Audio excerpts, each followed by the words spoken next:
You're funding Adam's company again. My voice cracked as I stared across the dining table at my father, Dad. His last two ventures burned through tens of thousands of your money. I'm pitching you an actual plan, something viable, and you won't even consider it.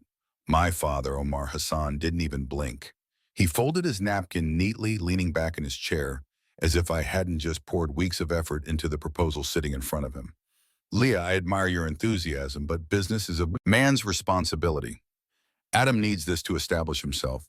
You have a stable job. You should focus on that. The words stung more than I wanted to admit. My brother? Adam was staring at his phone, barely paying attention. He didn't even move at my father's dismissive tone. Why would he? He'd heard it before, always directed at me. My name is Leah Hassan, and I'm 30 years old, for as long as I can remember. I've wanted to start my own business. I've always been the ambitious one, the planner, the one who researched ideas late into the night and woke up with new ones buzzing in my head. It wasn't just a dream, it was my calling. Growing up, I'd watched my father build his own business from scratch, a logistics company that became the backbone of our family's stability. I admired his work ethic and his tenacity, but most of all, I admired the way he made something out of nothing. I wanted to follow in his footsteps, but it was clear early on that he didn't see me as a successor for him. Adam was the heir apparent. Despite my older brother's lack of drive, my father saw him as the natural choice. Adam had tried and failed at several ventures by now. An e-commerce site, a failed app, and a short-lived marketing agency. Each time my father had written the checks and made excuses for his failures. Adam just needs to find his footing. He'd say it's all part of the process, but when it came to me, there were no excuses, no second chances. My entrepreneurial aspirations were brushed aside as impractical or unimportant. You're better off staying in your job. He'd tell me it's secure, and you're good at it. He wasn't wrong. I was good at my job. I'd worked my way up to a mid-level role in finance, managing complex budgets and analyzing market trends, but it wasn't enough. I wanted something of my own, something I could build and nurture, and now staring at my father's calm, unyielding face, I realized he'd never see that in me, Dad. This is a mistake, I said, trying to keep my voice steady. You're giving Adam another shot at something he's not ready for. Meanwhile, I've spent months developing this plan. It's low risk and scalable. You could have returns within the first year. My father shook his head. Leah, it's not about risk. It's about opportunity. Adam needs this, and I don't. I snapped, the frustration boiling over. Why does he deserve a chance, but I don't? Is it because I'm not good enough, or because I'm not enough? My father interrupted, his tone sharp. This discussion is over. I stood there for a moment, my chest tight and my hands trembling. Then I pushed back my chair and left the table without another word. That night, I sat in my tiny apartment staring at the proposal I'd spent weeks perfecting. It wasn't just a plan, it was a piece of me. I'd envisioned a boutique consultancy that offered financial planning and strategy for small businesses. Combining my passion for numbers with my desire to help others succeed, I'd identified a niche market, created detailed projections, and even mapped out a marketing strategy. And my father had dismissed it without a second glance. I wanted to cry, but instead I opened my laptop. If my father wouldn't back me, I'd figure out another way. I didn't have his resources, but I had my skills, my determination, and my savings. It wasn't much, barely enough to cover the basics, but it was a start. I wasn't going to let his doubts stop me. The next morning, I called Yasmin, my best friend, and the only person who'd supported my entrepreneurial dreams from the beginning. I'm going to do it, I told her, to my voice shaky but resolute. I'm starting the business. Yes, she exclaimed, her enthusiasm like a balm for my battered confidence. I'm so proud of you, Isla. You're going to crush this. I don't know about crushing it, I said with a weak laugh, but I'm going to try. I can't let him win. I can't let him be right about me. He's not right about you, Yassine said firmly. He's stuck in the past. This isn't about proving him wrong. It's about proving yourself right. Her words stayed with me all day. I didn't need my father's approval to succeed. I just needed to believe in myself. Starting the business was harder than I expected, and I already knew it wouldn't be easy. I drained most of my savings on registration fees, a basic website, and the cheapest laptop that could run the accounting software I needed. My dining table became my office, and every spare minute outside my day job went into building the foundation of my company. My first hurdle was finding clients. I scoured online forums, cold emailed small businesses, and even went door to door in local shopping districts, handing out flyers I designed myself most of the time. People were polite but non-committal. "We'll think about it," they'd say, or maybe next quarter. I tried not to let the rejections get to me, but it was hard not to feel like I was in over my head at night. I'd lie in bed replaying my father's words, "Focus on your stable job." Some nights I almost believed he was right. "Leah, you need to stop beating yourself up," Yasmin said one evening as we sat in my apartment, brainstorming ways to get my name out there. "This is how it goes. At the start, you're planting seeds.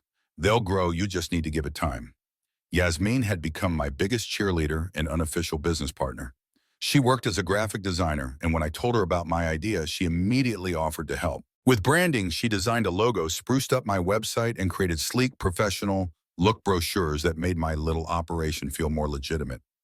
"I don't know what I'd do without you," I said, watching her tweak a design on her tablet. "You'd figure it out," she replied with a smile. "But lucky for you, you don't have to with her help." I revamped my marketing approach. Instead of casting a wide net, I focused on businesses in my community, boutiques, cafes, and other small operations that were struggling to stay afloat. I offered free consultations to get my foot in the door, and though it meant more work with no immediate payoff, it started to pay dividends. One client led to another, and soon I had a small but steady stream of business. Meanwhile, my family's skepticism hung over me like a dark cloud. My father hadn't said much since I'd walked out of that dinner, but his silence was its own kind of judgment. My mother called occasionally to check in, though it was clear she was fishing for updates. "How's your little project going?" She'd ask, her tone kind but patronizing. "It's not a project, Mama." I'd say, forcing a smile, "It's a business and it's going well." "Good, good," she'd reply quickly as if eager to move on. "You know, your father is very busy with Adam's company right now. Maybe you should ask Adam for advice." The mention of Adam made my stomach turn. His startup, booed by my father's funding, was floundering. I knew because I still had connections in the industry, and word had gotten around that Adam was struggling to keep his investors happy, yet my father continued to throw money at him, insisting he just needed more time one afternoon. I ran into Adam at a coffee shop near my apartment. He was sitting at a table typing furiously on his laptop, his face a mask of frustration. "Hey," I said, approaching cautiously. "How's it going?" He looked up, startled. "Leah, what are you doing here?" "I live around the corner," I said, gesturing toward the window. "How's the company?" He hesitated, his eyes darting back to his screen. "It's fine, just a lot of moving parts, right?" I said, not pressing further, but as I walked away, I couldn't shake the feeling that Adam was in way over his head. I almost felt sorry for him. Almost back at home, I threw myself into refining my strategy. I started tracking every detail of my business, analyzing what worked and what didn't. I tightened my budget, streamlined my processes, and set ambitious but achievable goals. Every small victory felt monumental. The first client to recommend me to someone else. The first month I made enough profit to cover my rent. Each step forward proved to me that I was capable, even if my father couldn't see it. One evening, Yasmin and I celebrated my first big milestone, landing a contract with a local chain of bakeries to manage their finances and payroll. "This is it, Leah," she said, clinking her soda can against mine. "This is your breakthrough. It's a start." Said with a smile, though my heart swelled with pride. For the first time, I felt like I was gaining real momentum. Despite the progress, setbacks still came. A potential client ghosted me after weeks of negotiations. Another dropped my services after deciding to hire an in-house team. Each time I felt the sting of rejection, but I refused to let it derail me. Instead, I leaned on Yasmin and reminded myself why I'd started this journey in the first place. "I'm not doing this to prove my father wrong," I said during one of our late-night planning sessions, "at least not entirely. I'm doing this because I believe in it. I believe in me. And that," Yasmin said, pointing at me with her pen, "is why you're going to make it." The turning point came 6 months after I launched my business. The bakery chain I'd landed as a client started recommending me to their suppliers, and suddenly my inbox was flooded with inquiries. Within weeks, I was managing financial planning and payroll for 5 small businesses, and I'd hired Yasmin part-time to help with branding and communications. The growth was exhilarating. For the first time, I could afford to move my office from my dining table to a co-working space downtown. It wasn't fancy, but it felt like a milestone, a tangible sign of how far I'd come. Every time I walked into that space with its floor-to-ceiling windows and buzz of creativity, I felt proud I built this. I'd remind myself I made this happen. Meanwhile, the cracks and Adam's startup were becoming impossible to ignore. Rumors swirled about missed deadlines, unhappy investors, and internal chaos. My mother's calls became more frequent, her concern for Adam seeping into every conversation he's under. So much pressure, she'd say, her voice heavy with worry. Your father's doing everything he can to help him, but I don't know if it'll be enough. The collapse came fast one morning. While I was meeting with a new client, my phone buzzed with a series of messages from a friend in the industry. Have you heard Adam's company is shutting down and Dare's pulled out, total mess? Your dad must be furious. By the time I got home that evening, the news had reached my parents. My mother called me, her voice a mixture of panic and resignation. Leah, can you come over for dinner tonight? Your father wants to talk to you. I hesitated. Part of me wanted to decline to avoid the inevitable drama, but a bigger part of me wanted to face them, to show my father that while Adam's venture had failed, I was thriving. When I arrived, the tension in the house was palpable. My father sat at the head of the table, his face lined with stress. My mother hovered nearby, setting plates on the table, even though no one looked interested in eating. Adam was slouched in a chair, staring at his phone. Leah, my father said as I took my seat, we need to talk. I braced myself, expecting a lecture about family loyalty or an appeal to help Adam pick up the pieces. Instead, he surprised me. I've been hearing about your business, he said, his tone measured. You've built something impressive. For a moment, I couldn't speak. I'd waited so long to hear those words from him that I didn't know how to respond. Thank you, I said finally, keeping my voice steady. It hasn't been easy, but it's worth it. He nodded, his eyes flicking to Adam, who was still scrolling through his phone. Adam's company didn't work out. I thought I was helping him by giving him what he needed, but I see now that I wasn't helping either of you. I stared at him, hardly believing what I was hearing. What do you mean I underestimated you? He admitted, his gaze meeting mine. I thought Adam needed my support more than you did. I was wrong, you've proven that. Adam finally looked up, his face a mixture of frustration and embarrassment. Dad, this isn't about her, he said, his voice defensive. My company didn't fail because of me. The investors enough, Adam, my father said sharply. You're not a failure, but you weren't ready. Layla was the room, fell silent. I could see the weight of my father's words settling on Adam, and though part of me wanted to feel vindicated, I also felt a pang of empathy. I knew what it was like to feel dismissed, to struggle to prove yourself. The difference was, I'd turned that struggle into fuel, Layla. My father continued, his voice softer. Now I'm proud of you. I should have told you that sooner. You've shown me what it means to fight for something you believe in. See that now for years. I'd imagined this moment, my father finally acknowledging my worth, apologizing for overlooking me. I thought it would feel triumphant, like winning a long and brutal battle. But in that moment, I didn't feel like I'd won anything. I felt something deeper. Peace, thank you, Dad. I said, my voice steady.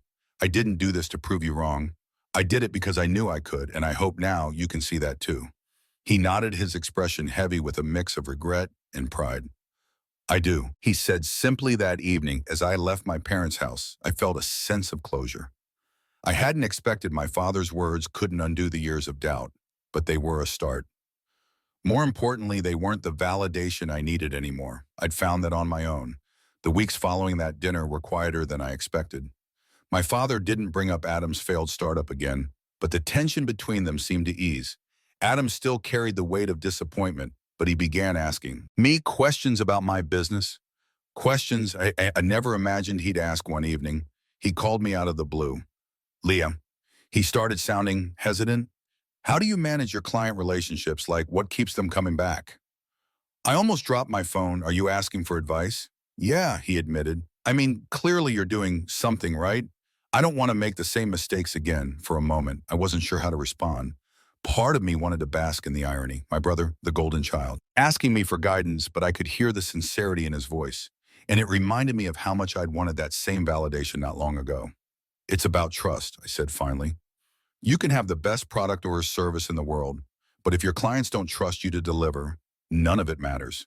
You have to show them you're invested in their success, huh? Adam said thoughtfully. That makes sense, thanks, Leah. The call ended, but it stayed with me. Adam's humility, though tentative, was a sign of growth I hadn't expected. My father, too, began to change.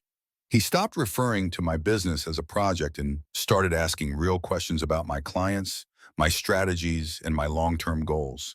He even offered to connect me with a few of his old contacts, though I politely declined mine. I wasn't ready to mix family and business again. Not yet, still his support meant something. One afternoon, he visited my office for the first time. It was a modest co-working space. Nothing like the sprawling headquarters he used to run, but he seemed genuinely impressed. "You've built something remarkable here," he said, looking around. "I'm proud of you, Layla." I smiled, the words warming a part of me I hadn't realized was still tender. "Thank you, Dad. That means a lot." But the biggest change was within me for years. I'd tied my worth to my father's approval, waiting for him to see me as capable. Now, I realized I didn't need his validation or anyone else's. My confidence came from knowing what I'd accomplished, from the risks I'd taken, and the lessons I'd learned along the way. Running a business wasn't just about profit margins or client retention. It was about resist Ian's creativity and believing in yourself even when no one else does. And I'd proven to myself that I could do it one evening. As I sat in my office wrapping up for the day, I looked out at the city lights and thought about how far I'd come. My family dynamics were shifting slowly but surely. My father and brother were learning to see me not as the underestimated daughter or sibling, but as someone who could stand on her own. And more importantly, I was learning to see myself that way too.